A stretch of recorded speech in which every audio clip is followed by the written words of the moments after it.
श्री स्वामी समर्थ. स्वामी महाराज तुमच्या सर्व चांगल्या इच्छा पूर्ण करो ही स्वामींच्या चरणी प्रार्थना करते आणि आजच्या व्हिडिओला सुरुवात करते.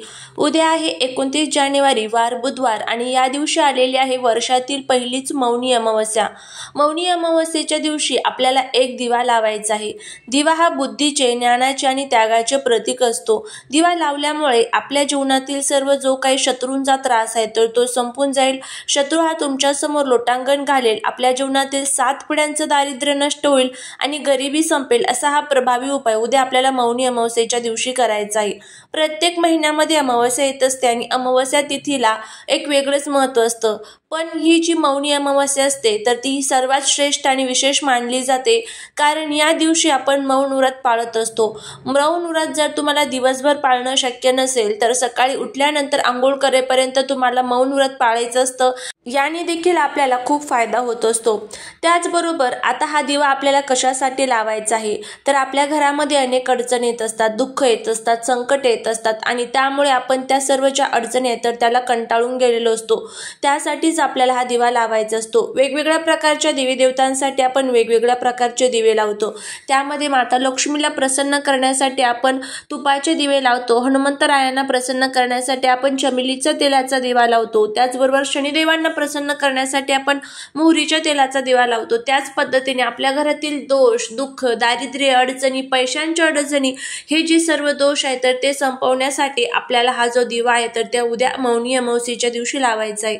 अमावस्या तिथी भगवान विष्णू आणि माता लक्ष्मीला समर्पित असते. त्यामुळे या दिवशी आपण आपल्या घरामध्ये संपूर्णपणे साफसफाई, स्वच्छता करून घेतली पाहिजे. घरामध्ये कुठेही धूळ, मिट्टी, माती राहणार नाही याची आपल्याला काळजी घ्यायची असते.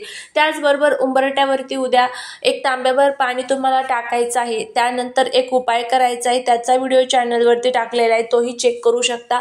त्यानंतर तुम्हाला उद्या आपल्या घरामध्ये विष्णू सहस्त्रनाम, विष्णू सहस्त्रनामावली, व्यंकटेश स्तोत्रम यांची सेवा करायची आहे. कारण बघा, माता लक्ष्मी त्याच घरात राहतात ज्या घरामध्ये भगवान विष्णूंची सेवा केली जाते. त्यामुळे ह्या सर्व गोष्टी आपल्याला करायच्या आहेत. त्याचबरोबर आपल्या पूर्वजांचं सुद्धा आपल्याला पिंडदान, तर्पण, त्यांचे दानधर्म विधी वगैरे करायचे आहेत. कारण आपण जर पूर्वजांच्या नावाने काही दानधर्म केले तर त्या ज्या गोष्टी आहेत तर त्या आपल्या पूर्वजांना मिळत असतात आणि त्यांचा आत्मा हा खूप तृप्त होत असतो. त्यासाठीच आपल्याला हा जो उपाय आहे तर तो करायचा आहे. आपण हा उपाय जर केला तर एकतर आपल्या जीवनातील सर्व शत्रुपीडा, शत्रुबाधेचा त्रास संपून जाईल.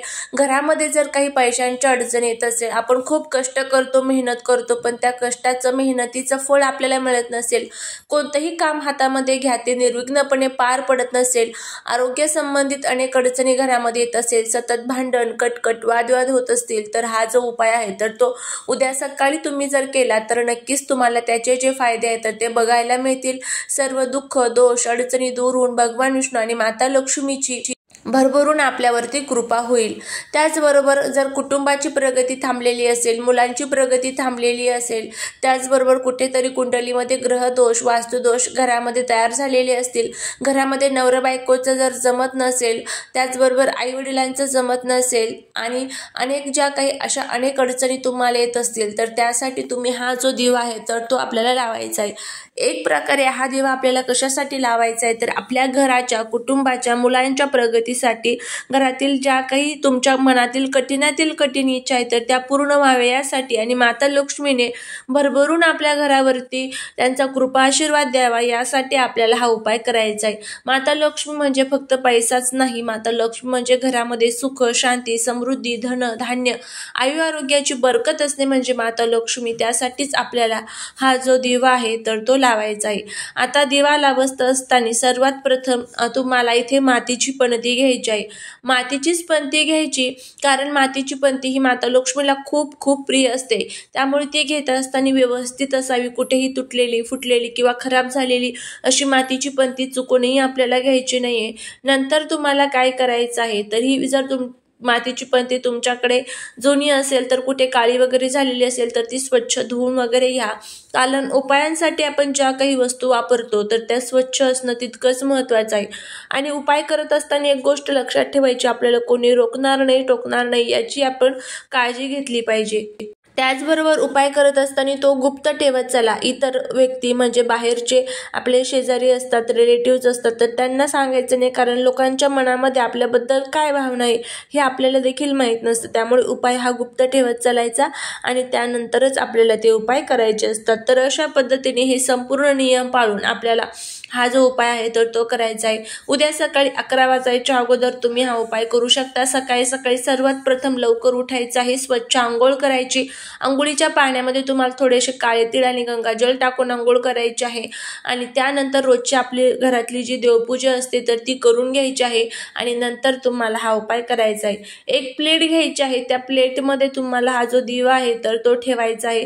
प्लेटच्या खाली अगोदर व्यवस्थितपणे स्वास्तिक काढून घ्यायचं आहे, त्यावरती तुम्हाला हा दिवा ठेवायचा आहे आणि त्यानंतर तुम्हाला या दिव्यामध्ये लाल कलावा जो असतो, ज्याला आपण रक्षासूत्र म्हणतो बघा, तर त्या लाल कलाव्याची वाट तुम्हाला या दिव्यामध्ये टाकायची आहे आणि त्यानंतर तुम्हाला या दिव्यामध्ये तिळाचं तेल जे असतं तर ते टाकायचं आहे. उद्या तिळाला विशेष महत्त्व आहे. उद्या तुम्ही तिळाचं दान करू शकता.